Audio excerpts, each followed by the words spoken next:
आज हम धनुष की लेटेस्ट ब्लॉकबस्टर मूवी तिरुचित्रम्बलम को एक्सप्लेन करने वाले हैं। तो चलिए शुरू करते हैं।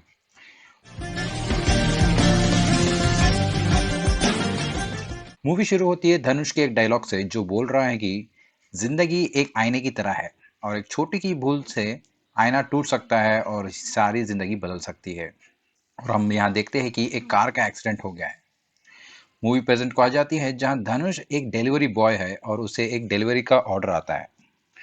डिलीवरी करने पर वो देखता है कि वो तो उसके स्कूल का क्लासमेट है और वो धनुष से पूछता है कि तुम तो स्कूल में टॉपर थे और अब डिलीवरी बॉय की तरह काम कर रहे हो, जरूर कुछ प्रॉब्लम होगा, और उसे बातचीत के लिए पार्टी में अंदर आने को बोलता है।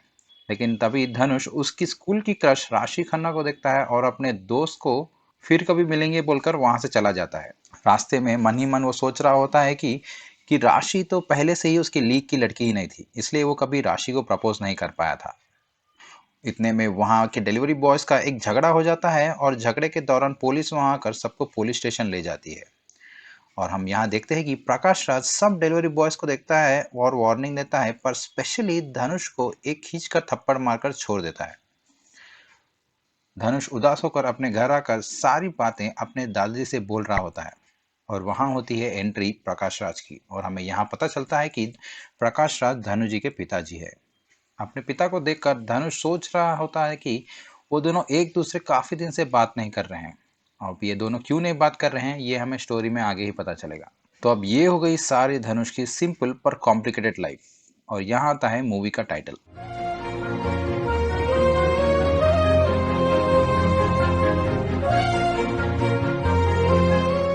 अगले दिन सुबह हम देखते हैं कि धनुष अपने नेबर नित्या मेनन को, जो अब उसकी बचपन से बेस्ट फ्रेंड है, उससे बात कर रहा है और अपनी सारी दुख भरी स्टोरी बता रहा है।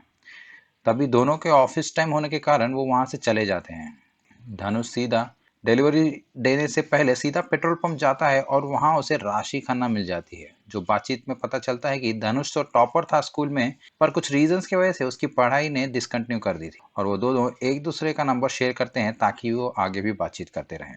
यही बात खुश होकर धनुष शाम को अपनी फ्रेंड नित्या से बोल रहा होता है कि इस तरह राशि ने उसके पास से फोन नंबर लिया।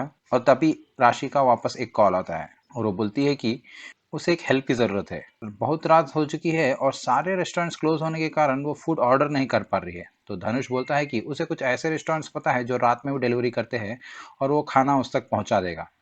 धनुष राशि के पास से फूड आइटम्स की लिस्ट लेता है और वो सारे डिलीवरी आइटम्स कलेक्ट करके उसके घर जाता है। राशि उसे देखकर बहुत खुश होती है और सारे पैसे दे देती है और खुशी खुशी में धनुष को टिप भी दे देती है, जिससे धनुष को बुरा लगता है क्योंकि उसने डिलीवरी तो सिर्फ ऐसे दोस्त की तरह की थी।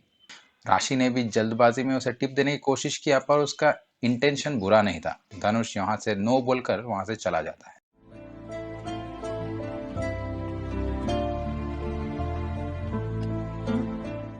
धनुष उदास होकर यही बात अपने बेस्ट फ्रेंड नित्या से बोलता है, जो बहुत हंसती है उस पर और बोलती है कि उसने तो पहले ही बोला था कि राशि उसका यूज कर रही है।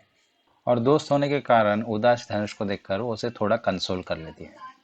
मूवी आगे बढ़ती है और अगले दिन हम देखते हैं कि धनुष एक डिलीवरी के लिए एक होटल पर गया है और वहां पर वो किसी छोटी सी बच्ची को किडनैप हुए जैसे आसार नजर आते हैं। तो तुरंत अपने पिताजी पुलिस स्टेशन में जाके इस बात को कंप्लेन कर देता है और पुलिस वहां जाकर देखने पर पता चलता है कि वो बच्ची सच्ची में किडनैप हुई थी और वो सारे गुंडों को पकड़ लेता है।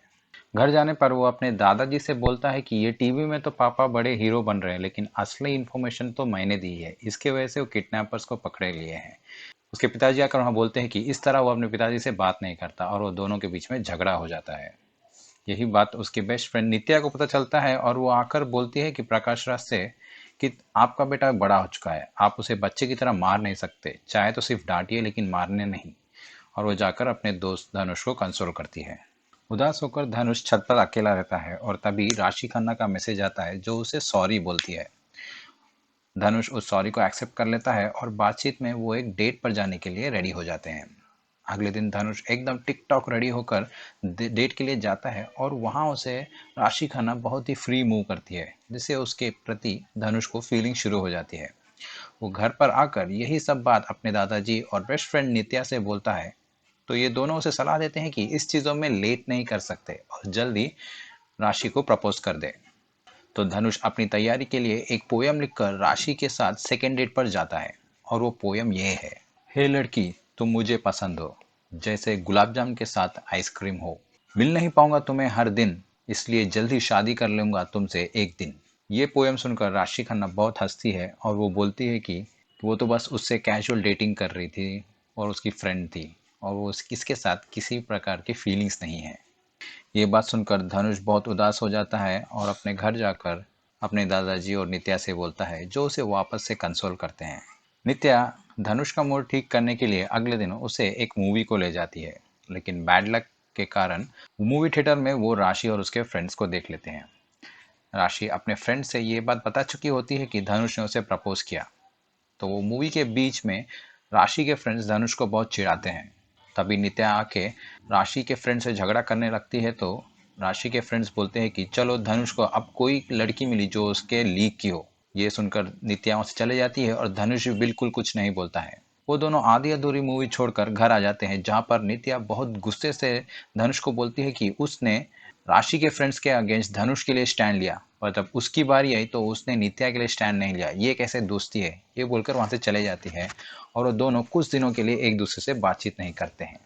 धनुष बहुत गुस्से में रहता है और वो यही बात को सोचते हुए अपने पापा की पुलिस वाली ड्रेस को आयन करते हुए रहता है, लेकिन वो एकदम गहरी सोच में होने के कारण अपने पापा का पुलिस शर्ट जला देता है। लेकिन वो चुपचाप खाने के लिए बैठ जाता है। उसके पिताजी प्रकाश राज आकर देखते हैं कि उसका पुलिस वाला शर्ट तो जल गया है, और वो धनुष और दादाजी दोनों को चिल्लाने लगता है कि अगले दिन उसे एक बहुत इंपॉर्टेंट मीटिंग है और उसे शर्ट चाहिए ही चाहिए। तो इतने में धनुष बोलता है कि उससे गलती से वो शर्ट जल गई, उसने जानबूझकर नहीं किया। तो प्रकाश राज बोलता है कि मैं तो तुम्हें सब कुछ देता हूँ घर में, फिर भी तुम मुझसे इस तरह बात नहीं कर सकते। तो धनुष बोलता है कि तुम मुझे सब कुछ नहीं दे सकते, क्या तुम मुझे मेरी बहन और मेरी माँ वापस दे सकते हो? तुम्हारी छोटी की गलती की वजह से ही वो दो लोग अब मेरे साथ नहीं हैं। और अब हमें एक छोटा सा फ्लैशबैक दिखाया जाता है, जहाँ पर सब धनुष, उसकी बहन, उसकी माँ और प्रकाश राज एक कार में जा रहे होते हैं, और प्रकाश राज ड्राइव करते वक्त फ़ोन यूज़ करता है, जिससे उस कार का एक्सीडेंट हो गया था। अभी मूवी के स्टार्टिंग में पहला सीन दिखाया था, ये वही सीन है। धनुष रोते हुए वापस छत पर चला जाता है और अपने दादाजी से बोलता है कि वो अपनी माँ को बहुत मिस करता है। कभी कभी उसे मन करता है कि वो भी उस छत पे से कूद कर सुसाइड कर ले, क्योंकि क्योंकि उसे प्यार से खाने के लिए बनाने के लिए कोई माँ नहीं है, ना राखी बांधने के लिए कोई बहन है। उसके दादाजी उसे कंसोल करते हैं और उसे वापस घर ले जाते हैं। अगले दिन सुबह होने पर धनुष देखता है कि घर पर कोई नहीं है, लेकिन उसे काम पर लेट होने के कारण वो फटाफट रेडी होकर चले जाता है। और कुछ देर बाद नित्या से कॉल आता है कि वो तुरंत हॉस्पिटल पर जल्दी आ जाए।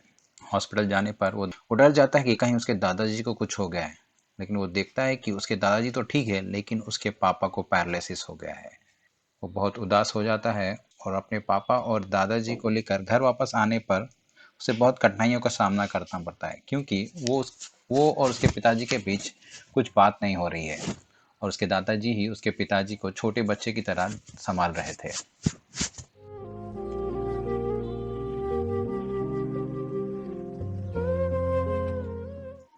इस चीज़ को देखते हुए एक दिन दादाजी एक प्लान करते हैं, और प्रकाश राज एक आधी रात को हेल्प करने के लिए उसके दादाजी को बुलाते हैं, पर उसके दादाजी जानबूझकर नहीं जाते हैं, जिससे प्रकाश राज को ना उठने के कारण वो ज़मीन पर गिर जाते हैं। धनुष इस सीन को देखता है और वो अपने दादाजी को उठाने की कोशिश करता है, पर वो उठते नहीं हैं। तो धनुष खुद जाकर अपने पापा को चेयर पर बिठाता है और वहाँ से आ रहा होता है कि तभी प्रकाश राज बोलता है कि उस दिन एक्सीडेंट गलती से हो गया था। उसने जानबूझकर नहीं किया था, क्योंकि उन्हें भी अपनी बेटी या उनकी वाइफ और धनुष बहुत पसंद है, और वो धनुष से माफ़ी मांगता है। अपने पिता को माफ़ी मांगते हुए सुनकर धनुष की आंखों में आंसू हो जाते हैं और वो माफ़ी को एक्सेप्ट कर लेता है। अगले दिन प्रकाश राज के गांव से, यानी उसके ससुराल से, एक शादी का इनविटेशन आता है। तो दादाजी बोलते हैं कि हमें इस फैमिली यूनियन को जाना चाहिए, क्योंकि उन्होंने बहुत साल से उस गांव को गए नहीं हैं। प्रकाश राज वो डरा हुआ रहता है, पर फिर भी वो उस गांव को चले जाता है। यानी प्रकाश राज के ससुर प्रकाश राज को देखकर बहुत खुश होते हैं। प्रकाश राज बोलता है कि वो उनकी बेटी को खोने के लिए उनसे माफ़ी मांगता है, लेकिन ससुर जी बोलते हैं कि वो उसकी गलती नहीं थी और बाय मिस्टेक एक्सीडेंट हो गया था। प्रकाश राज अपनी गलती महसूस होता है कि वो बेवजह इन लोगों से बहुत दूर रह रहा था और इन लोगों से काफ़ी प्यार मिस कर दिया था। धनुष भी बचपन के बाद उसके नाना नानी को अब देखकर बहुत खुश था और उनके प्यार से वो बहुत ही सेटिस्फाइड रहता है। नित्या भी इन सब के साथ आ जाती है क्योंकि वो धनुष को अकेला नहीं छोड़ सकती। शादी के दौरान धनुष को एक लड़की पसंद आती है और नित्या उसे उसे बात करने के लिए बहुत मोटिवेट करती है। तो धनुष अपनी मामा के हेल्प से जाकर उस लड़की से थोड़ा बहुत बात कर लेता है। शादी खत्म हो जाती है और वापस जाने के टाइम धनुष उदास रहता है क्योंकि उसने कभी अपने फीलिंग्स को उस लड़की को बता नहीं सका। तो नित्या इस बात को समझकर उस लड़की को धनुष के पास ले आती है। धनुष उस लड़की को प्रपोज करता है लेकिन वो लड़की उसे रिजेक्ट कर कर वहां से चले जाती है और वापस धनुष देवदास वाले मोड में आ जाता है। ट्रेन से घर वापस आते दौरान धनुष यही सब बात अपने दादाजी से बोलता है। तो दादाजी उसे बोलते हैं कि धनुष सबसे बड़ा बेवकूफ़ है। वो यहाँ वहाँ लड़की को ढूंढ रहा है लेकिन सबसे अच्छे लड़की जो अपने घर परिवार और उसके पापा सबका ध्यान रख रही है वो नित्या ही है और वो नित्या को प्रपोज कर दे। धनुष तो अब तक नित्या को अपनी बेस्ट फ्रेंड की तरह देख रहा था और उसे प्रपोज करने के लिए बहुत हिचकिचाता है, लेकिन वहां से वो नित्या का केयर देखकर धीरे धीरे उसके साथ प्रति फीलिंग्स आ जाती हैं और एक दिन अपनी हिम्मत जुटाकर वो नित्या को जाकर प्रपोज करता है। लेकिन नित्या बोलती है कि हम दोनों अच्छे दोस्त हैं और ये बात तुम जल्दी ही भूल जाओ वरना हम दोस्ती पर अफेक्ट होगा। ये बोलकर वहां से चली जाती है और धनुष भी बहुत शर्मिंदा होकर नित्या से बात करना बंद कर देता है। नित्या अब समझ जाती है कि वो धनुष को अब डेली फेस नहीं कर सकती, तो उसे एक ऑन साइट अपॉर्चुनिटी या कनाडा जाने के लिए चांस आने पर वो कनाडा निकलने के लिए रेडी हो जाती है। धनुष भी नित्या से बात नहीं कर रहा होता है और वो अपने काम में बिजी होने के कारण नित्या का कनाडा जाने वाला चीज़ को भूल जाता है। धनुष के पिताजी बोलते हैं कि धनुष किसी भी हाल में नित्या को एयरपोर्ट पर आकर रुका लेगा और वो कनाडा नहीं जा सकती। नित्या एयरपोर्ट पहुंच जाती है और धनुष का बहुत वेट करती है, लेकिन धनुष को रास्ते में पुलिस वाले पकड़ लेते हैं क्योंकि उसके बाइक के सीधे पेपर्स नहीं थे। धनुष कैब वैब बुक करके फिर भी एयरपोर्ट जाने की कोशिश करता है लेकिन तब तक नित्या एयरपोर्ट फ्लाइट चढ़कर कनाडा चली गई होती है। धनुष बहुत उदास हो जाकर घर आता है क्योंकि उसने नित्या को कनाडा जाते हुए कभी देख नहीं सका और वो सिर्फ 2-3 साल बाद ही वापस आएगी। कुछ दिन धनुष बहुत उदास रहता है, तब नित्या का भाई आकर धनुष को बहुत चिल्लाता है क्योंकि वो कभी नित्या के प्यार को समझ ही नहीं सका।